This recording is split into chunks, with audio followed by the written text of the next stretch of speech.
haven't walked out of a film in a little while. I'm just trying to think. I've walked out, I think, only one film so far this year, which isn't like me because I have a very strict 45-minute rule. If you've not got me engaged at the 45-minute mark, I'm off. But I walked out of this one. Welcome to another movie review video. Welcome back, or if you are new here, welcome. My name is Katrina and I make bookish content here on this channel every week, and then movie reviews just like this one here at the weekend. You're almost getting some bonus movie reviews at the minute because I'm kind of catching up on things that I've missed because I've not had time to go to the cinema in a couple of weeks. But yes, I went to see What Happens Next. It looks like a classic Christmas rom-com, so it definitely seemed right up my street. All of my movie reviews are spoiler free, and I will leave a playlist of my recent reviews linked up above. So it stars Meg Ryan, David Duchovny. Meg Ryan is, you know, classic rom-com person. You've Got Mail, Sleepless in Seattle. It's just like, you know, really, really classic. I watch a lot of Meg Ryan. However, when I've seen a couple of Meg Ryan directed films, I haven't enjoyed them.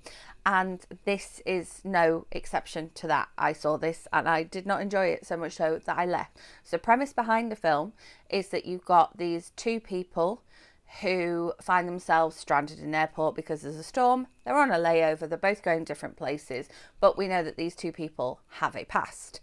And basically, through their interactions, we learn about that past and we learn about their present.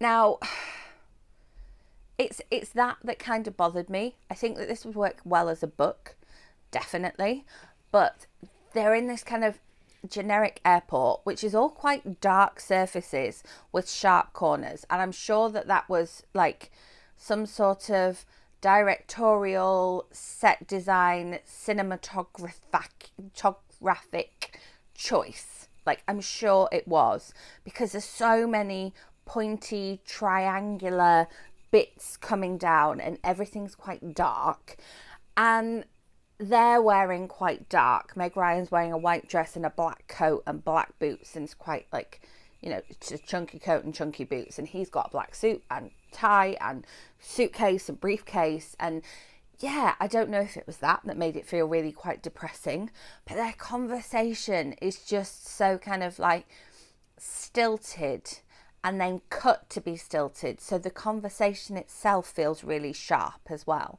And so you just never kind of warm to their situation or warm to the characters, which is ironic because it's very cold outside, which is, you know, obviously it's a snowstorm that stopped them going anywhere.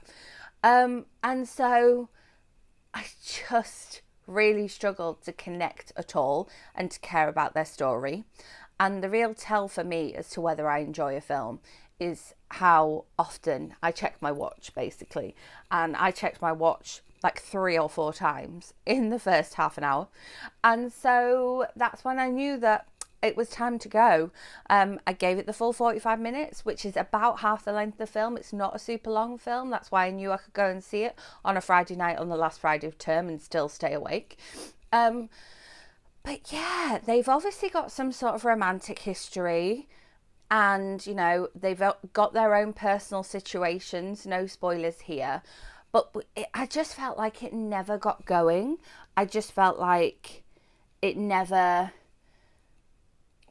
got into who they were. And I'm not saying that that didn't happen towards the end, but I just wasn't prepared to stick around to find out. I suspect that it didn't happen towards the end. And it really annoyed me that the airport announcements kept telling them to like check departure boards for their gates and what have you. And we never saw them check the departure boards properly for their gates. Now, I know that this is probably to do with the fact that they are in like a generic airport. We're not supposed to be able to identify this airport. We know where they're going, but like I say, we're not supposed to be able to identify it. The planes don't have any identifiable airline markers on them, which also annoyed me a little bit.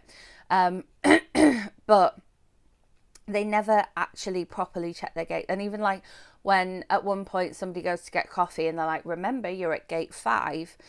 And again, it's like I know it's a tiny airport, and so there's probably not a lot of gates, but like most US airports have like a letter and a gate, or I don't know. And I just found it really frustrating and annoying, and they just grated on me. And so I was never going to sympathise with them. And you know, when I've had trouble with films in the past, it's because I've not been able to kind of get on board with the characters and get on board with their struggle, and so connect with their storyline. And so I think that's where I had the issue. We don't have any other characters that they speak to. Even Meg Ryan gets off a plane and speaks to a member of crew, and they don't say anything. And I think that, you know, you're meant to feel that intensity of being stuck in a layover. I do get that, but it just was not for me. I could not cope with it, and so I gave it 45 minutes and I left. So should you pay your cinema going money to go and see this one? No. I think there was only one showing at my cinema for a reason, and there was no showings of it at the other cinema that I regularly go to. And I think that there's definitely a reason behind this one. I imagine that it's probably going to be, you know, available to stream online soon, and so I may watch the end of it and give you an updated opinion. But whether I want to waste my time with that, I just don't know. Maybe I'll put it on in the background while I'm doing something else. But yes, no, you should not pay your cinema going money to go and see this one. No, I do not recommend it. Was I disappointed? Yes. Did I use that time to go and buy Christmas desserts in Asda instead? Yes. Okay, so as always, if there's a particular movie you would like me to go and watch this week and share my review here with you next week, then please do let me know in the comments. I will be back with another movie review for you next weekend, so make sure you are subscribed and hit that notification bell so you don't miss out on my Vlogmas content coming your way this week. I do have tickets to a couple of movies coming up, so you're not going to want to miss out on them. And with that being said, I will see you with my next video. Thanks for watching.